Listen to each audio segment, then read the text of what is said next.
37절 말씀을 보시면 명절 끝날 이렇게 시작합니다. 이게 명절 끝날이라는 표현이 나오니까 무슨 날인가 싶은데 이거는 전부 다 7장과 관련이 있습니다. 7장 시작에 보시면 7장 2절을 보시면 이렇게 이야기합니다. 유대인의 명절인 초막절이 가까운지라. 그래서 유대인의 명절이 가까웠다라고 하는 이야기부터 시작합니다. 초막절은 7월 14일부터 20일까지 이렇게 7일간 이어지죠. 유대인의 3대 명절 중에 초막절은 7월에 있습니다. 6월절은 대표적으로 1월에 있습니다. 1월 14일에 시작하고 6월절은 하루이고 6월절에 이어져서 무교절이 시작되죠. 그래서 7월 14일이 6월절, 1월 14일이 6월절, 그리고 6월 15일부터 21일까지 7일간 무교절이 이어지죠. 우리가 가장 잘 알고 있는 절기인 6월절과 무교절은 1월 14일 그리고 15일부터 21일까지, 그래서 총 8일의 명절이 이어지고, 초막절은 7월 딱 6개월 지난 후에 7월 14일부터 20일까지 7일간 이어지는 명절입니다. 이 명절이 시작하는 것이 가까웠다라고 하는 것이 7장 2절의 말씀이고, 그렇게 명절이 가까웠을 때 예수의 형제들, 즉 4명의 동생들이 예수님에게 당신이 행하시는 일을 제자들이 보도록 여기를 떠나 예루살렘으로 올라가소서, 이렇게 얘기해요. 예루살렘 올라가라. 자꾸만 예수님이 나대는 것 같으니까 차라리 예루살렘에 가서, 당신 예루살렘에 가서 사람들 다 보게 그냥 해보세요, 이렇게 비아냥거리는 겁니다. 그럴 때 예수님 하셨던 말씀이 뭐냐? 내 때는 아직 이르지 아니하였고 너희 때는 이르렀다. 그러면서 너희는 올라가라 이야기하죠. 나는 아직 때가 이르지 않았다. 때에 대한 말씀을 하셨습니다. 그리고 나서 예수님의 동생들이 올라가요. 10절을 보시면 이렇게 말합니다. 그 형제들이 명절에 올라간 후에, 그랬어요. 명절에 형제들이 다 올라갔는데 10절 계속해서 보시면 자기도 올라가시되 나타나지 않고 은밀히 가시니라. 그러니까 자기 동생들은 다 올라가게 하고서 동생이 올라간 후에 예수님도 은밀히 초막절에 올라가신 겁니다. 초막절에 올라가셔서 예루살렘에 계신 거예요. 예루살렘에 계시고 14절에 보시면 이렇게 말합니다. 이미 명절의 중간쯤 되어 예수께서 성전에 올라가사 가르치셨다라고 되어 있죠. 그러니까 여러분, 명절의 중간, 딱 중간, 14일부터 20일 중에 중간쯤 되었다. 그날이 며칠이냐? 17일이죠. 7월 17일. 17일이 되었을 때 예수께서 성전에 올라가사 가르치셨다. 그래서 성전에 올라가서 가르치는 겁니다. 이 명절, 초막절의 절기에 예수님께서 예루살렘에 올라가셔서 14일과 20일 그 중간쯤인 17일에 성전에 올라가서 가르치시기 시작한 겁니다. 그렇게 가르치시니까 유대인들이 깜짝 놀라죠. 아니, 이 사람이 배우지 않았는데 어떻게 글을 아느냐라고 하면서 놀라기 시작하면서 예수님이 나를 보내신 이가 계시다라고 하는 얘기를 하면서 이 유대인들 사이에 논란이 일어나는 겁니다. 그래서 예수님을 죽이려고 그러죠. 그러니까 왜 나를 죽이려고 하느냐 그랬더니 유대인들이 우리가 언제 당신을 죽이려고 했습니까? 당신 귀신 들려서 그런 소리 하는 겁니다 라고 하는 얘기를 했습니다. 이런 얘기가 쭉 있었을 때에 예수님을 잡아 죽이려고 그러죠. 그런데 30절을 보시면 이렇게 말합니다. 그들이 예수를 잡고자 하나 손을 대는 자가 없으니 이는 그의 때가 아직 이르지 아니하였음이라. 예수님을 잡으려고 그랬는데 잡지 않았습니다. 왜요? 때가 이르지 않았거든요. 예수님도 말씀하셨거든요. 내 때가 이르지 아니하였다. 그런데 잡으려고 그랬을 때에도 똑같이 하는 겁니다. 잡으려고 그러는데 잡는 사람이 없었는데 나중에 생각해 보니까 주님 말씀하신 때가 이르지 않았다 그랬는데 실제로 때가 이르지 않으니까 사람들이 잡지 못했다라고 이야기하는 겁니다. 자, 이제 37절을 보시면 이렇게 말합니다. 명절 끝날이라고 말하죠. 여러분 초막절은 며칠부터 며칠이라 그랬느냐? 14일부터 20일까지라 그랬습니다. 그 중간 되는 날 성전에 가르쳐 주셨을 때가 17일, 그리고 명절이 끝날이니까 14일부터 20일 중에 7월 20일 다 유추가 가능하죠. 그 명절 끝날이 된 겁니다. 그날 30절 다시 보시면 명절 끝날 곧 큰 날에 예수께서 서서 외쳐 이르시되 누구든지 목마르거든 내게로 와서 마시라. 주님께서 마지막 날 하시는 말씀이 뭐냐? 목마르거든 내게로 와서 마시라. 여러분 목마르거든 내게로 와서 마시라는 말은 너희 목마르니까 나한테 와서 물 받아가라 이 말이 아니죠. 우리 이제 다 알아요. 이건 언제 나왔느냐? 이미 3장에서 4장에서 나왔어요. 사마리아 여인과의 대화에서 이미 나왔어요. 사마리아 여인과의 대화에서 예수님께서 그가 얘기할 때 내게 물을 달라 그러니까 당신이 유대인인데 어떻게 내게 물을 달라고 합니까? 유대인은 우리와 상종을 안 하는데 어떻게 당신은 나랑 얘기를 합니까? 그러면서 얘기해요. 그때 예수님께서 뭐라 그러냐면 네가 내가 누군 줄 알았다면 그러면 네가 오히려 나에게 물을 달라 했을 것이다. 그러면서 뭐라 그러냐? 내 물을 마다 마시면 너의 속에서 생수가 흘러 넘치리라. 주님이 이렇게 말씀하셨을 때 여인이 말하는 물은 우리가 알고 있는 물이요. 예수님께서 말씀하시는 생수, 물이 흘러 넘친다는 것은 육적인 물이 아니라 영적인 물이었죠. 그래서 예수님을 만나서 이 여인의 갈증이 해석돼요. 그래서 이 여인의 가장 큰 갈증이 뭐라 그랬죠? 사람들이 자기에게 욕하는 것을 해결하는 것이 갈증이에요. 뭘 욕해요? 남편이 6이 있다. 이 여인은 그것 때문에 갈증이 있어요. 남편의 문제를 해결하지 못했어요. 예수님이 말하잖아요. 너에게 있었던 5 남편도 내 남편이 아니요. 지금 있는 남편도 너의 남편이 아니다. 라고 이야기하면서 이 여인의 아픈 데를 드러내고 다 치유하시죠. 그러면서 이 여인이 갈증이 해소되니까 어떤 변화가 일어났죠? 사람들 몰래 사람을 피해서 물을 길러 12시에 나오다가 예수님을 만나서 갈증이 해소되고 나니까 사람들을 피하던 이 여인이 동네로 가서 사람들을 불러오죠. 사람들을 만나죠. 이게 이 여인의 바뀌는 점이에요. 그래서 바뀌어요.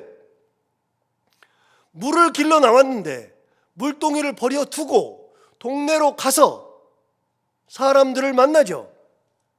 그래서 영적인 갈증이 해소되는 겁니다. 예수님을 만나면 영적인 갈증이 해소되는데 주님께서 지금 말씀하시는 게 바로 그거예요. 누구든지 목마르거든 내게로 와서 마시라. 여기서 목마르니까 와서 마시라는 것은 육적인 갈증을 풀려는 게 아니라 영적 갈증을 나에게 와서 해소하라 그 말이죠.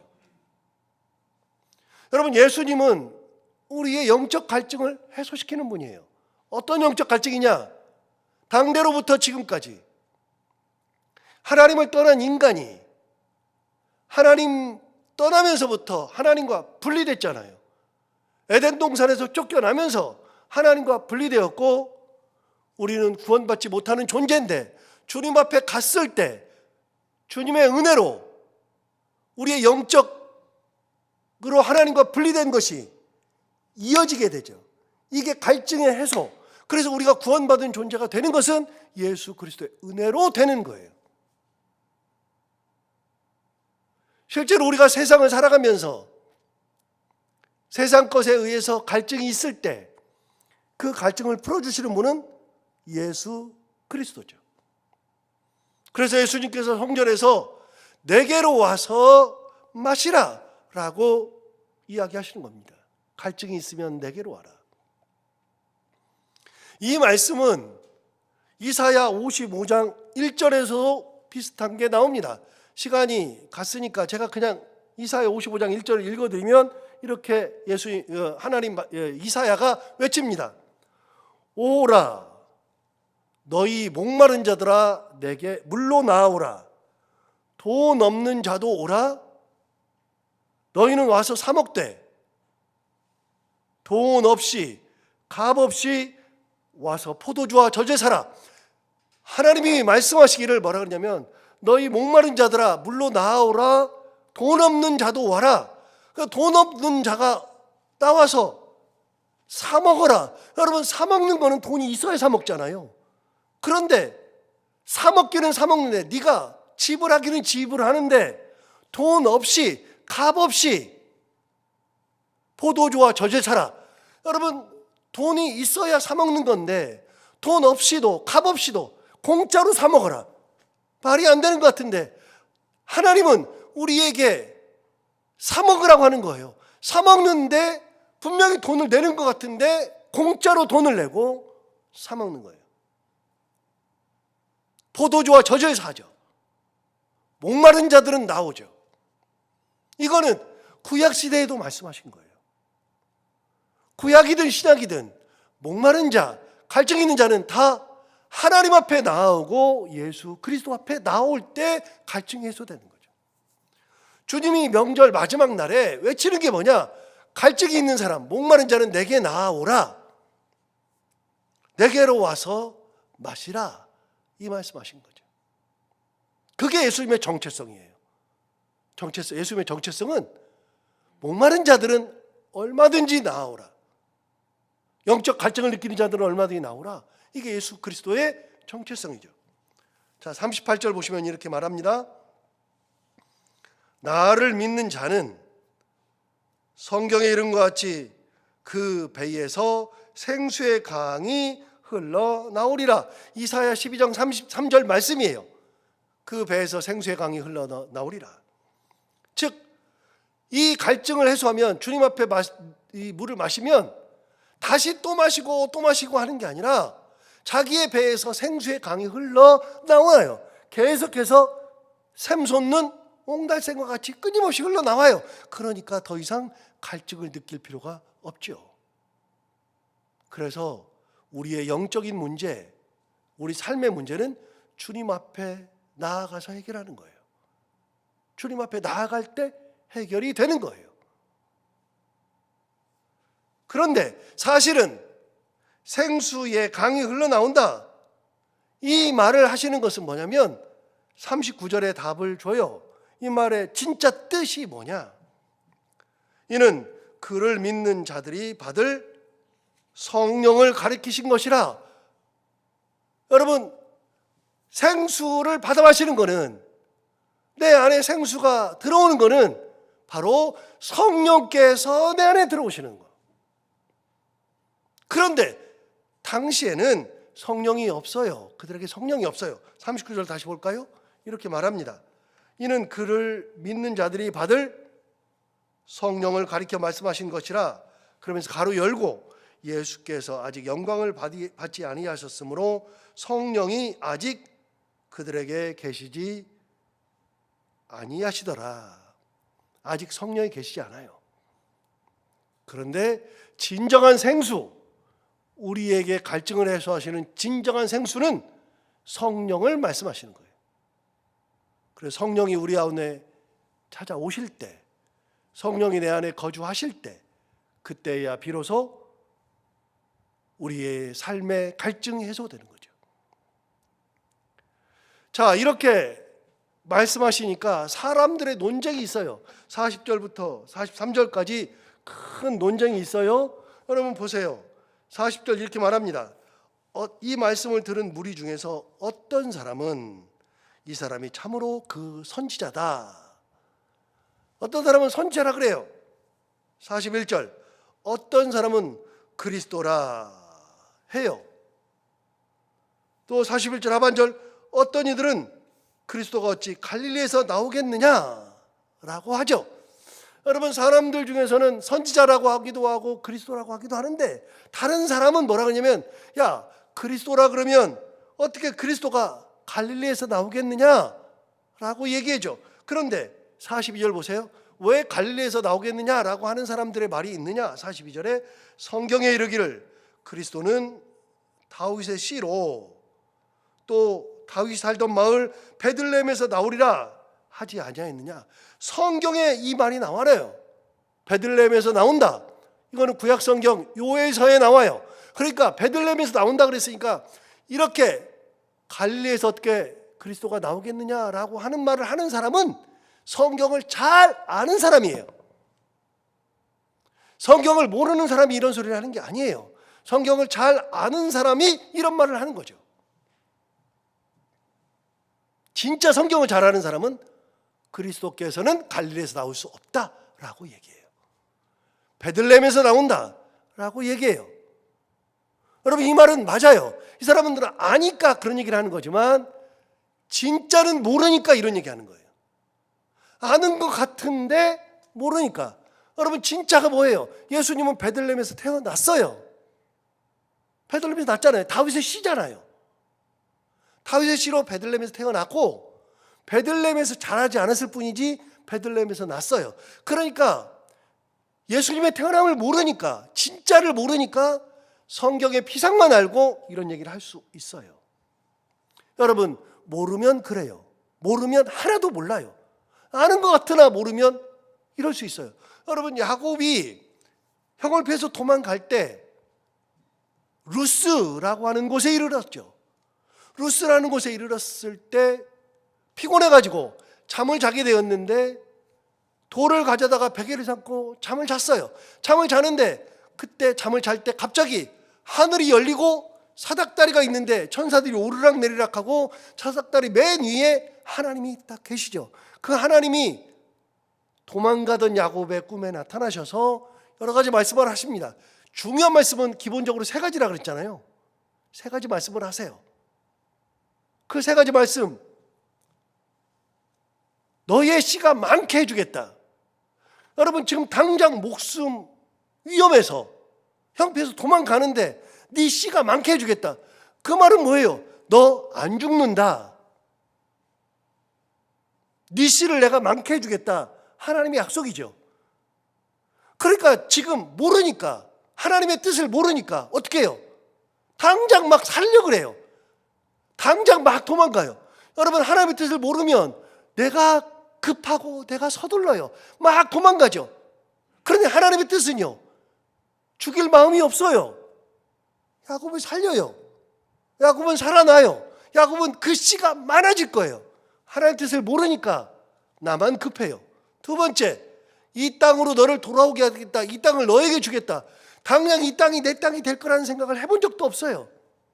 그런데 하나님은 이 땅으로 너를 돌아오게 하겠다. 이 땅을 너에게 주겠다. 두 번째 약속이잖아요. 땅을 주겠다. 씨를 많게 하겠다.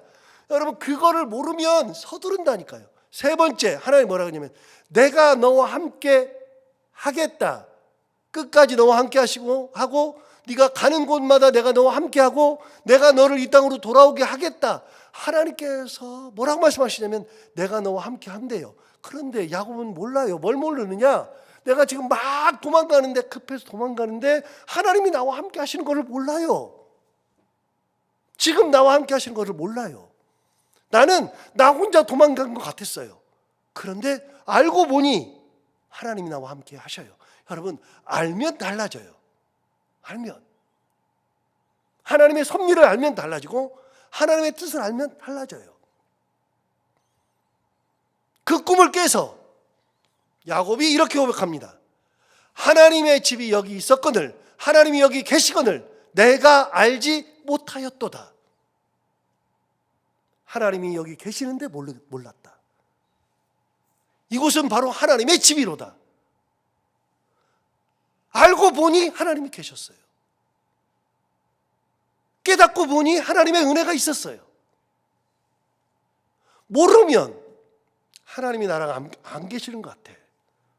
모르면 나 혼자 가는 것 같아요. 모르니까 서둘러요. 알고 나면 서두를 이유가 없어요. 가만히 보세요. 홍해 앞에 있었을 때, 이스라엘 백성들이 홍해 앞에 있었을 때 그저 따라오는 애국 군대만 보여요. 그저 앞에 있는 바다만 보여요. 여러분, 그런데 하나님은 이미 이스라엘 백성들이 애굽에 있을 때도 같이 계셨고 10가지 재앙 중에도 같이 계셨고 출애굽할 때도 같이 계셨고 지금도 같이 계시고 홍해 앞에 이 위험한 순간에도 같이 계셔요. 하나님은 같이 계시는데 그 하나님이 안 보이니까 세상 것들이 보이고 죽을 것들이 보이고 자꾸만 그런 게만 보이는 거죠. 그런데 하나님이 계신 걸 알면 죽는다는 생각할 필요가 없어요. 하나님이 계시는데요. 야곱과 똑같아요. 과연 하나님이 여기 계시거늘 내가 알지 못하였도다. 두렵도다 이곳이여. 이곳이 바로 하나님의 집이로다. 그래서 그 이름을 하나님의 집이라는 뜻을 가진 벳엘이라고 바꿨잖아요. 우리는 루스를 몰라요. 제가 루스라고 했으니까 루스를 알지만 루스를 잘 몰라요. 제가 이 설교를 많이 했으니까 우리 성도들 중에서는 루스라는 말을 알지도 몰라요. 그런데 루스라는 표현은 누구든지 주목을 안 해요. 몰라요. 우리는 무슨 표현만 아느냐? 하나님을 만난 이후에 바뀌어진 그 이름인 벳엘만 알아요. 그러나 원래 이름은 루스예요. 여러분 루스와 벳엘이 뭐가 달라요? 그냥 하나님 깨닫고 이름을 바꾼 것뿐이에요. 하나님을 알면 달라져요. 하나님을 알면. 지금 이 사람들이 하는 얘기가 뭐냐면 선지자다, 그리스도다, 자기 감으로 얘기하는 거죠. 이 사람은 제대로 알고 하는 건 아니지만 감으로 얘기하는 거예요. 그런데 한 사람은 얘기해요. 야, 어떻게 갈릴리에서 그리스도가 날 수 있냐? 그리스도는 다윗의 씨로 베들레헴에서 난다고 하지 않았느냐? 성경을 아는 것 같으나 진정한 예수를 모르니까 그러는 거예요. 예수를 모르면 이런 소리 하는 거예요. 예수를 모르면. 우리가 세상을 살아가면서 그리스도를 제대로 모르면, 하나님의 은혜를 모르면 나 혼자 살아간다 그래요. 나는 왜 이렇게 힘드냐 그래요. 내가 하는 일마다 왜 그러냐 그래요. 아니요. 하나님의 은혜가 있기 때문에 내가 지금 여기에 있고 하나님의 은혜가 있으니까 내가 여기까지 왔고. 굉장히 중요한 거예요. 그리스도께서 나와 함께 하시는 것을 느끼고 아는 것이 중요하죠. 43절 볼까요? 예수로 말미암아 무리 중에서 쟁론이 돼요. 자꾸만 쟁론이 돼요. 선지자다, 그리스도다, 아니다, 갈릴리에서 어떻게 그런 사람이 나냐, 베들레헴에서 나야지, 그리스도가 아니야. 그래 쟁론이 막 돼요. 그런데 44절 보세요. 그 중에는 그를 잡고자 하는 자도 있으나 손을 대는 자가 없었더라. 왜요? 때가 되지 않았어요. 설교 초반부터 계속 나오죠. 내 때가 이르지 아니하였다 라고 말씀하셨고, 아까 30절 읽어본 것처럼 30절에 뭐라 그러냐? 그들이 예수를 잡고자 하나 손을 대는 자가 없었으니 이는 그의 때가 아직 이르지 아니하였음이러라. 여러분, 잡으려고 해도 때가 되지 않으면 못 잡아요. 여기서 중요한 것이 하나 있어요. 여러분, 하나님의 때가 이르기 전에는 아무것도 이루어지지 않아요. 하나님의 때가 이르렀을 때 일이 이루어져요. 보세요. 모세가 80살이 되었을 때 부르심 받고 지도자가 되죠. 그때가 하나님의 때예요. 79살까지도 아니에요. 요셉이 30살 때 총리가 되죠. 그때가 하나님의 때예요. 하나님께서 쓰시는 때, 하나님께서 역사하시는 때, 하나님께서 예수 그리스도를 십자가에 못 박는 때, 그때가 있어요. 그때를 기다릴 줄 아는 믿음. 그때는 내가 정하는 때가 아니라 하나님께서 정하신 때. 그래서 그때가 되기 전까지는 어느 누구도 손을 못 대요. 잡고자 한다 그래서 잡아지는 게 아니에요. 그래서 하나님의 때를 기다릴 줄 아는 믿음, 이게 굉장히 중요한 것이다. 오늘 이 말씀 다시 한번 새겨보면서 우리가 예수를 알 때 피상적으로 아는 예수가 아니라 진정으로 아는 예수, 하나님의 은혜를 항상 느끼고 알고 고백하는 믿음, 하나님의 때를 기다릴 줄 아는 믿음, 이런 믿음으로 살아가는 우리 모두가 다 되기를 바랍니다. 기도하겠습니다. 하나님 아버지, 오늘도 귀한 말씀 우리를 깨우쳐 주셔서 감사합니다. 명절 끝날이 되어 예수께서 하셨던 말씀, 누구든지 목마르거든 내게로 와서 마시라. 그리하면 그 배에서 생수의 강이 흘러나오리라 하셨던 말씀처럼 우리가 다른 곳, 다른 사람 찾아다니면서 목마름을 해소하려고 하지 않고 오직 예수 앞에 나와 예수께서 주시는, 우리 주님께서 주시는 생수를 받아 마시는 믿음으로 살게 하여 주옵시고, 예수 그리스도를 정확히 알고 하나님의 은혜를 정확히 느끼며 나와 함께 계시는 하나님, 나를 인도하시는 하나님, 그 은혜를 항상 누리며 살아가는 저희들이 되게 하여 주옵소서. 또한 하나님의 때를 기다릴 줄 아는 믿음, 내가 정하는 것이 아니라 하나님의 그 섭리, 그 때를 기다릴 줄 아는 믿음을 가지고 하나님의 은혜 가운데 항상 찬양하며 기도하며 그렇게 하나님과 동행하는 저희들이 다 되게 하여 주옵소서. 하나님 아버지, 오늘도 하루를 살아갈 때 이 말씀을 기억하게 하여 주옵시고, 이 말씀이 우리 가운데 힘이 되기를 원하며, 오늘도 이 새벽에 교회로 나와 있든 아니면 인터넷을 통하여서 함께 예배를 드리든 어느 곳에 있든 이 시간에 일어나서 하나님 앞에 나온 사랑하는 모든 성도들 그 열정과 마음을 기억하여 주옵시고, 기도하는 기도 제목을 다 들응답해 주시기 원하며, 오늘도 해야 되는 것들 기쁨으로 잘 감당하고 만나는 분들과 함께 웃고 행복한 하루가 되게 하여 주옵소서. 감사하며 예수님 이름으로 기도하옵나이다.